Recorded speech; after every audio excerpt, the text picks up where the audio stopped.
नमस्कार बंधुरा आमी तरुलता आमार आरेकटी नतून भिडियोते सबाइके स्वागतम। केमन आछेन आपनारा सबाई? आशा करब सबाई खूब भालो आछेन। आपनारा तो सबाई देखते पाच्छेन ट्रेन चले एसेछे, तार माने एखन ट्रेने उठे कोथाओ जाबो। कोथाय जाচ্ছি सेटा आमी जेते जेते बोलছি। कोरोना टाइम थेके मास्क पड़ते पड़ते एमन अभ्यास हयेछे आमार एखन बाइरे बेरोले मास्क ना पड़ले भालो लागे ना। आर मास्क परे आमी अनेक उपकार पेयेछि, जार कारणे बाइरे बेरोलेई मास्क परे थाकि। तारपरे ट्रेने उठेई देखी पापड़ भाजा चले एसेछे। ट्रेने उठबो और पापड़ भाजा सामने आसबे ना, सेटा तो होतेई पारे ना। तारपरे चले एसेछे मौसुम्बी लेबू। मौसुम्बी लेबू खाओया ना स्वास्थ्येर जोन्नो खूबई भालो, आमार भीषण भालो लागे खेते। बाड़ीते थेके आमरा ना अनेक किछुई जानते पारी ना, किन्तु बाइरे बेरोले अनेक किछु जाना जाय।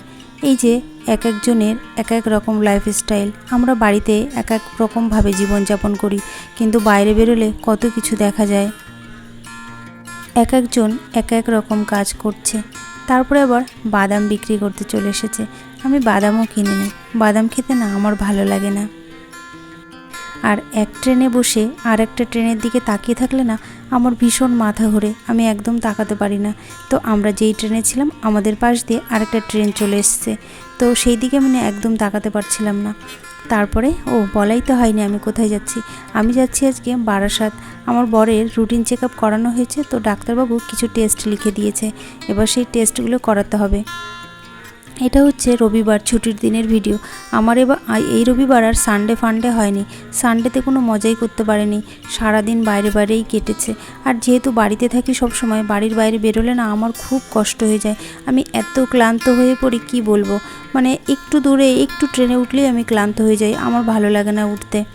বিয়ের আগে তো ট্রেনে উঠতেই পারতাম না, বিয়ের পরে ট্রেনে ওঠা শিখেছি। বিয়ের আগে আমার বাপের বাড়ি যেখানে ছিল সেখানে না আমি বাসে যাতায়াত করতাম, সেখানে ট্রেন ছিল না। বিয়ের পরে এইদিকে এসে ট্রেনে ওঠা শিখেছি। প্রথমে আগে ট্রেনে উঠে কি করে দাঁড়াবো এত ভিড়ের মধ্যে সেটাই বুঝে পারতাম না, এখন শিখে গিয়েছি। প্রায় 10 বছর ধরে ট্রেনে উঠে উঠে এখন সব শিখে গিয়েছি। তারপরে ট্রেন থেকে নেমে আমরা টোটোতে করে চলে যাচ্ছিলাম ল্যাবের দিকে। ল্যাবটা যেদিকে আছে, ল্যাবটা না যেখানে মানে রেলওয়ে স্টেশন থেকে একটুখানি দূরে, তো টোটোতে করেই যেতে হবে। তো আমরা টোটোতে করে চলে যাচ্ছিলাম সেই ল্যাবের দিকে। দুদিন আগে নিজে ডাক্তার দেখিয়েছি দাঁতের যন্ত্রণার জন্য, এখন আবার বরের ডাক্তার দেখানো। ডাক্তারের কাছে যেতে না ভালো লাগে না, সুস্থ থাকলে এর থেকে ভালো কিছু আর হয় না। তারপরে আমরা এখানে চলেও এসেছি এবং কিছু টেস্ট করিয়ে আমরা আবার বেরিয়ে পড়ছি, কারণ মিষ্টি বাড়িতে রয়েছে, তাড়াতাড়ি করে বাড়িতে ফিরতে হবে।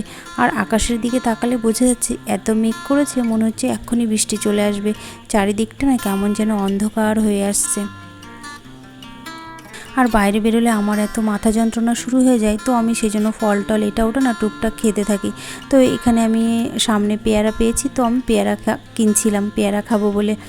আর পেয়ারা খেলে মুসম্বি খেলে এগুলো খেলে না খুব ভালো লাগে। তারপরে ওভারব্রিজের ওপরে দাঁড়িয়ে ওপরটা না কি সুন্দর লাগছিল, তো ভাবলাম এখানে দাঁড়িয়ে দাঁড়িয়ে একটুখানি ভিডিও ক্লিপ নিয়ে নিই। তারপরে নিচ্ছিলাম, চারপাশটা বেশ ভালো লাগছিল।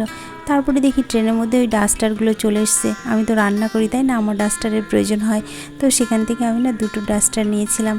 তারপরে আবার আমরা হাবড়াতে নেমেছিলাম। আমরা পুরো বনগাঁ লোকালে উঠিনি আসার সময়, তো হাবড়া নেমেছিলাম। সেখানে দাঁড়িয়ে আমি আবার একটু কুলফিও খেয়েছি।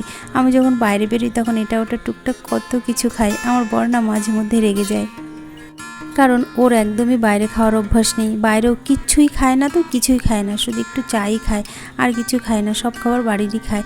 আর আমি বাইরে বেরোলে এটা খাই ওটা খাই, আমার খাওয়া আর শেষ হয় না। তারপরে এই যে আমরা ঠাকুরনগর চলে এসেছি। বাড়িতে যখন চলে আসি না তখন শান্তি, মানে ঠাকুরনগর চলে এসেছি মানে বাড়ি চলে এসেছি, এটাই শান্তি। কি ভাল লাগছে। এখন মাস্কটা খুলে ফেলেছি, এখন মনে হচ্ছে কি আরও বেশি ভাল লাগছে। সারা রাস্তা তো মাস্ক পরেছিলাম। শারীরিকভাবে সুস্থ থাকলে তার থেকে শান্তি বোধ হয় আর কিছু নেই, সেটা এখন হাড়ে হাড়ে টের পাই। যাই হোক, সবাই ভালো থাকবেন, টাটা।